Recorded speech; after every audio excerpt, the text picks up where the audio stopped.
더불어민주당과 정부, 청와대가 마스크 생산량을 늘리기 위한 모든 대책을 강구하기로 했습니다. 또 국민 불만이 많았던 줄서기 대신 약국을 통한 공적 판매를 늘려 마스크 판매의 효율성도 높일 예정입니다. 네, 국회 나가 있는 취재기자 연결합니다. 조은지 기자. 네, 국회입니다. 자, 마스크 생산량 늘리기 위한 모든 대책이 논의가 됐죠?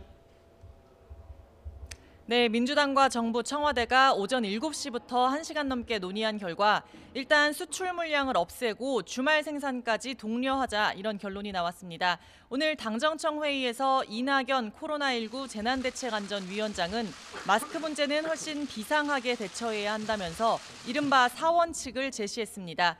먼저 생산을 최대한 늘리고 배분 공정성을 높이고 줄서기를 없애자. 그러면서도 의료진과 취약계층, 대구 경북에 대해서는 우선 공급이 필요하다는 것을 국민께 설명하고 이해를 구하자는 내용입니다. 직접 들어보시죠. 수출 물량을 거의 없애거나 주말 생산까지를 독려하는 DUR, 국민의 의약품 정보를 확보 공유하는 제도가 있습니다. 마스크도 그 대상에 포함시켜서 관리하는 방안도 포함하기로 했습니다. 네, 김상조 청와대 정책실장은 마스크 생산량이 하루 수요 3천만 장을 따라가지 못하는 현실이라며 한 사람이 얼마만큼의 마스크를 샀는지 확인할 수 있도록 시스템이 갖춰진 약국을 통해 공적 판매를 크게 늘릴 계획이라고 밝혔습니다. 다른 약품처럼 마스크도 의약품 안전사용 서비스 정보 시스템을 공유하며 관리하는 방법을 뜻합니다. 홍남기 경제부총리 겸 기획재정부 장관도 마스크 절대 생산량 확대 문제와 공적 유통 강화, 또 유통 가격 제어 등을 강조했고요. 지금은 힘을 모을 시기라면서 정쟁 자제를 당부하기도 했습니다. 네, 하지만 이어지는 대정부 질문에서 야당에서는 코로나 사태로 공세 수위를 계속 높이고 있는데요. 오늘이 마지막 날이죠.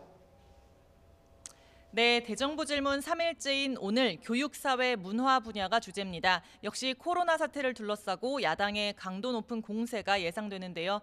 이번 대정부 질문에 처음 나오는 유은혜 사회부 총리 겸 교육부 장관에게 질문이 집중될 걸로 보입니다.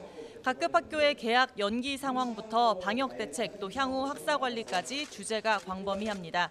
내내 논란이었던 발등에불 마스크 공급과 정부 내 엇박자는 물론 시즌 중단 혹은 개막 연기 등으로 피해가 큰 스포츠 업계 관련 상황도 오늘의 화두입니다. 추미애 법무부 장관에게도 야당의 질타가 예상되는데요. 코로나 확진자와 접촉해 자가 격리 중인 8천여 명에게 출국금지 요청서 등기를 집배원들이 직접 전달하게 한 사실이 뒤늦게 드러났기 때문입니다. 안일한 행정처리라는 비판에 비대면으로 배달할 수 있는 준등기 방식으로 뒤늦게 전환했는데 이 사안은 잠시 뒤 10시에 시작하는 법제사법위원회 전체 회의에서도 일부 다뤄질 걸로 보입니다. 같은 시간 문화체육관광위원회도 코로나 대응과 도쿄올림픽 준비 상황 점검을 주제로 전체 회의를 엽니다. 7월 말 개막하는 올림픽이 예정대로 열릴 수 있을지 큰 그림부터 출전권 획득 현황과 선수단 방역 대책 등이 논의될 예정입니다. 지금까지 국회에서 YTN 조은지입니다.